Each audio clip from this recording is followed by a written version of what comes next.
So the Lord carries on speaking. We are saying that these guys that put the guy in power agreed on a system in which Itimnaga was gonna give power to different sects within the country.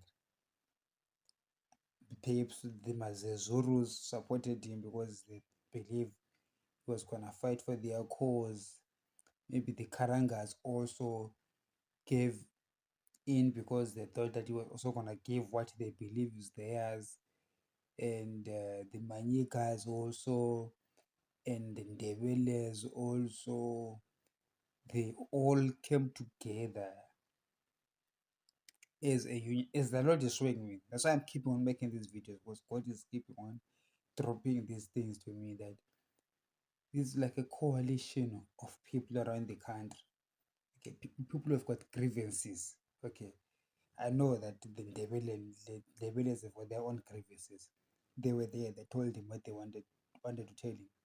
Sure, the Karangas also came and told him what they wanted, and the Manikas and the Zezurus and whoever it was, the Lord is showing me groups of different people that believe that with the Emerson Mnangagwa presidency, okay, they will have access to power. I do not know how, okay, or devolution or whatever, but there was some kind of power that the president was going to give to them, okay. But he did not give power to anyone. He maintained like power to himself. So that's what God is showing me. That's what happened. You know, I don't know if you might be interested in knowing this. One of the reasons I'm making these videos, especially tonight, tonight is 20 April, okay, 20 April 2023, is because I'm just feeling in my spirit that I'm just wasting my time with these things, with these videos. And the Holy Spirit is saying to me, yes, I see that you think that you are wasting your time. You think that this is crazy. Well, I know that God is speaking to me and I'm making the videos, but at the same time, I am thinking, well, who cares? Okay, it's not like I'm making these videos risking my life against this oppressive Zanu PF for what? Because you people don't even believe in the first place. And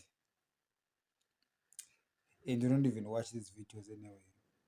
So, but I still do it anyway, because and God keeps on pressuring me as if like we are gonna make videos that people are going to watch. But whatever it is, it's actually not an easy thing to be a true prophet of God. It's easy to be a false prophet. You can just lie and talk about miracle money and the whole church is full, they give you money. You become a true prophet of God, you become crazy. That's the reality. So because of that reason, and the Lord keeps on say, make another video about this. Okay, I'm gonna give you something else to say. But I'm thinking, what for? Who cares? Who cares? Somebody recently told me that stop making these videos. It's a waste of time. And what else did they say? Oh, it says it's not helpful. Focus on your job. Those videos, they well, it's a person that doesn't have faith, so I just let them go. But to me, who's supposed to have faith, I'm also getting to a place of even doubting God, that there's not exactly doubting God, but doubting the reason why I must make videos about it. Okay, because nobody gives a damn. It's just it's just 3 views, 5 views.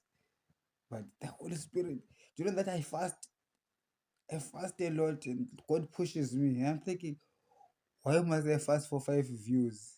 Okay, why would you do it as if like it's, and if I don't fast, or if it's on a day that I must fast, which is almost every day these days, and I don't fast, the Spirit of God will be angry at me.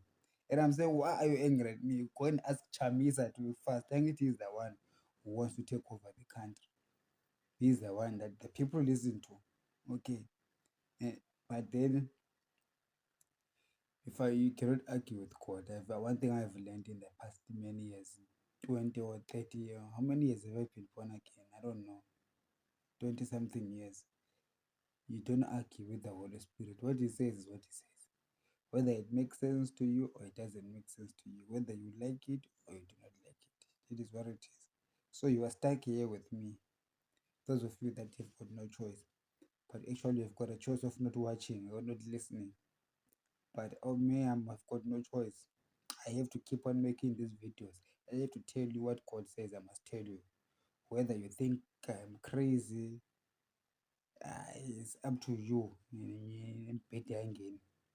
I'm just gonna say what it is that has to be said. So these guys, they really did believe that ED was going to bring a revolution to Zimbabwe. Yes, the Lord is showing me. So he betrayed that revolution. And everyone was really believing in this new dawn, and they rallied behind him, thinking that, you see, here's the thinking of God concerning this thing.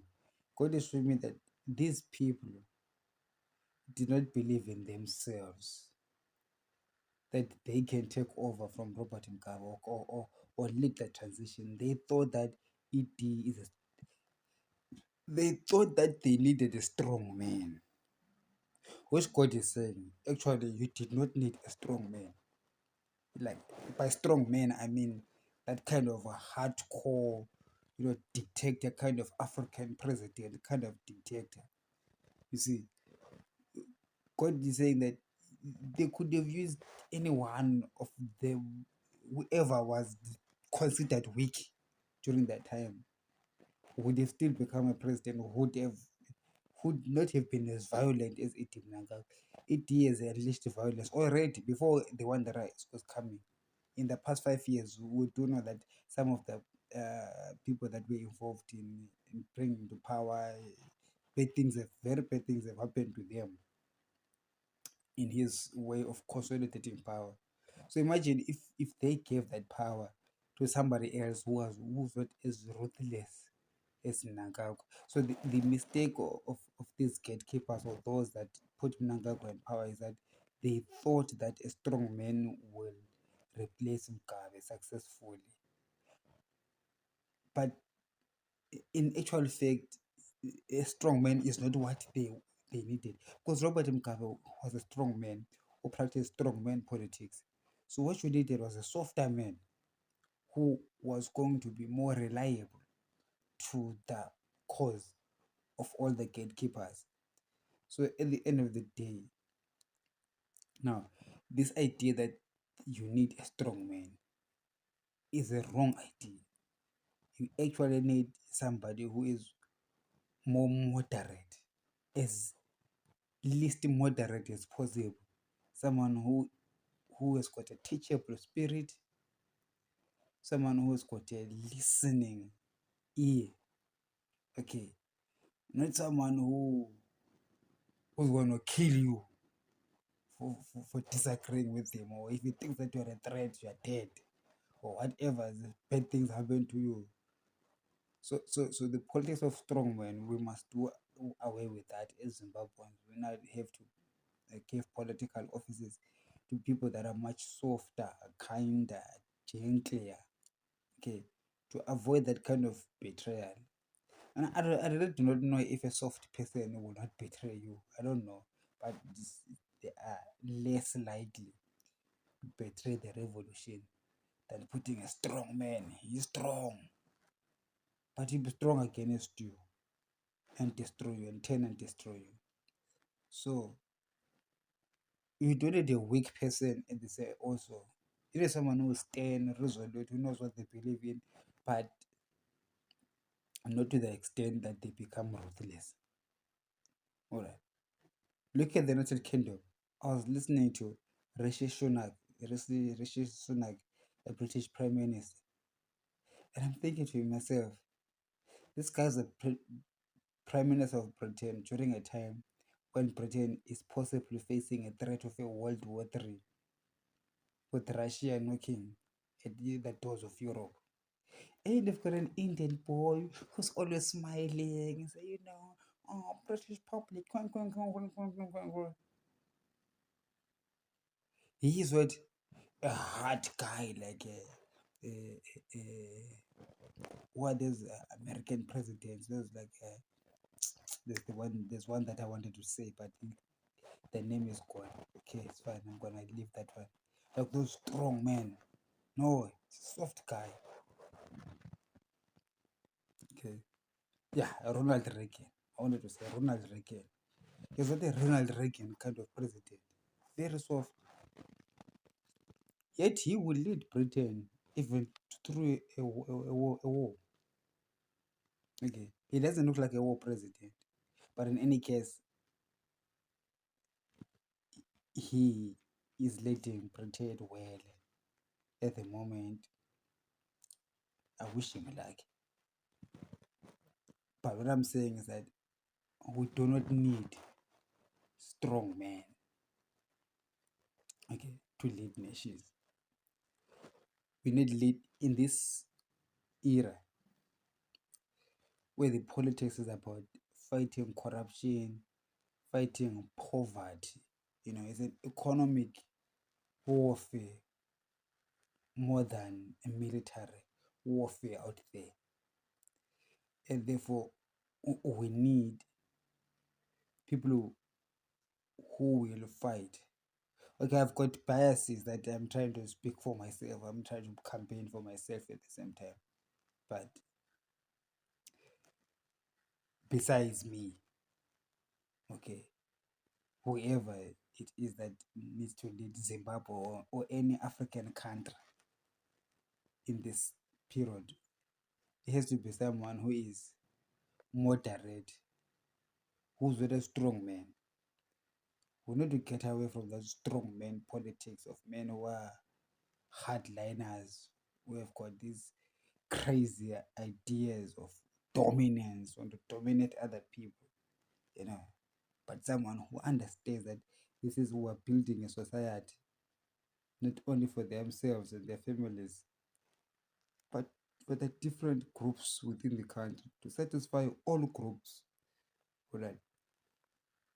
There's a reason why there's only one president, but there's many groups within different countries, so that that person who leads us will be able to satisfy the interests of groups that he does not belong to, does not even believe in, but the sake that they are in his country. Those groups matter. Their concerns matter. And therefore we need a president who's going to be what? Who's going to take care of that. But Idim Nangago, as you can see, I do believe that the guys that put him there knew very well that he is not fit to serve. But they thought that he was fit to remove Robert Mugabe. But really to think of everyone else, you can see that the country's economy has gone down. The guy doesn't care about anyone except for himself and his family. He believes that this is a contest of who has got all the power, who's got the macho power, and therefore because he's on top there, he believes it is out of his cleverness, his wit, that he has outsmarted and outgunned every Zimbabwean to become a leader, and therefore it is his divine right to be there to do as he pleases. And corruption has been working for him for over 40 years. So he thinks that he thinks that God is rewarding him for all the corrupt ways that he has been all along. And this politics of dominance, he really feels like he has been rightfully rewarded for what? For the good that he has done, which is to leave a trail of destruction behind him so that people can fear him.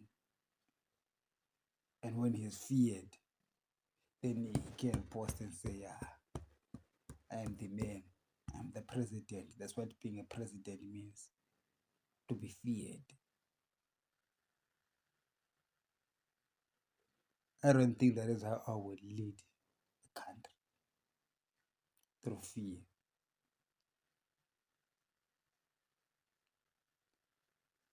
We need to inspire a nation to come together, to inspire people to be united. And how do you unite the people? By making sure that you listen to their various grievances. Even those that have got grievances that are directly opposite, sit them down and iron out issues. And in the matter of Zimbabwe, it's very simple. When you talk about the opening up the economy, open the goddamn economy to everyone. Okay. And let people strive. Okay. Let people start their businesses. Do not allow the Central Intelligence Organization to go to people's businesses and just confiscate people's businesses just like that. That is corruption. You don't do that. Don't allow the soldiers to just go and shoot people because there's diamonds here. Now they come with their guns, shoot people. The, the chairs are mine. Belong to that to the military. That's wrong. Okay, even that military, that's the one that is really gonna have to be safeguarding our sovereignty. It must be told the truth. Mr. Military, you cannot do this. You can't. You can't. Ah, man, you can't. You can't have a successful country when we have got what you call it. Abafana laba abahamba bedubula abantu emakhaya. These amashurukwi. You can't have that nonsense in your country. And ochiwenga ngibo kade bengama kuthiwa yini laba, these are the military yakhona leyo. No. So ngathi you're being ruled by utsotsi. What kind of a nation is that? No, no. We must restrain ourselves. We need a president who's gonna tell the military that we respect you, we will reward you accordingly. But you cannot be rogue. You cannot allow greed to push you to move like this. Understand? I know people want to eat, but you cannot eat the whole mountain of a cake alone because we are the military, we've got the guns, we can shoot people, we can kill them. If they speak against you online, you're gonna find them wherever they are, you will arrest them, you're gonna torture them. No, no, no. Must move away from this kind of politics and be smart, man. The country is ours. There's no need to be putting people in jail and beating up people that's barbaric. We must be a smart country, develop, compete globally. When these young people come up with startups, let's put our money in there, invest that money in their startups, see them succeed and be part of their future. Not Torah. Well, most of these companies that these Zanu people Torah, they fail afterwards. Operating Both practically owns the rest of Bulawayo buildings. And what is it doing with them? Absolutely nothing. It's extractive kind of strategy whereby he's not building anything. You understand? There's nothing that is growing. The economy is falling apart. So you need a leader who's gonna come and pick all those pieces up and build something and force people, force ZANU PF. Even I don't believe that in the next government, the ex-ZANU PF people must go to jail. No, I believe that they must be put to order though, to do the right thing henceforth. If they don't, then put them to jail. All right, come together, build things, not destroy. Give freedoms, people to be free to start businesses and succeed. Proper laws in the mining industry. If the gold mine is yours, it is yours according to the laws of the country. It must be very clear, how those mining rights are given to people. Not that good, we discover that this gold mine is doing well. Somebody who's connected to the government must come with fake papers or use greed and guns to take over that mine. No, we can't allow that. We need a president who will not allow that. Now put you in jail. I'll put you in jail. I don't care. You are the head of the CIA or you are the head of the military. No sooner if you go to the rural areas and kill my people because somebody discovered gold. Make me president. You're going to see. Don't play. There must be order at the end of the day. All right. There must be order. Rule of law. Rule of law is good for everyone. You understand? We can't be a failed state. No. Okay. I think I've spoken enough. Good night.